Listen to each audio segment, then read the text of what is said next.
these podcasts have huge followings, and we have to look at who they're platforming. And I think that's what the real issue isn't necessarily the fact that the podcast exists. It's that some of the people that are asked to be on these podcasts, and I think that that's something that needs to be addressed. If you're inviting people to be on your podcast, and this podcast gets 50 million views, you're going to be inviting information into the general line of public that might just be incorrect. None of it is ever fact checked. It's just taken to be fact. And then people take these ideas and they run with them. And some of those ideas can be detrimental towards the general American ethos. There's a lot that happened with COVID in young men. They may have lost themselves or have looked for a role model that I would argue isn't even Donald Trump and doesn't have anything to do with him. I think that whether it's Joe Rogan, Jocko Willink, Sean Ryan, David Goggins, their style of masculinity, their style of inward confidence is what men were looking for. And I think that Trump just tapped into that and made it a political weapon to wield. The Trump campaign used the fact that masculinity was going to be a point of the campaign and went and found young men.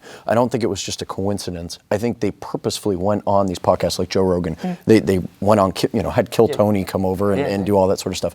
I think that was a deliberate attempt to try to bring young men into the fold of MAGA, into the fold of the current Republican Party. I mean, my problem isn't necessarily with the galvanization that Trump did of young men. My problem is in which the rhetoric that young men are not only becoming accustomed to, but are looking for is inherently negative and violent against generally minorities and women.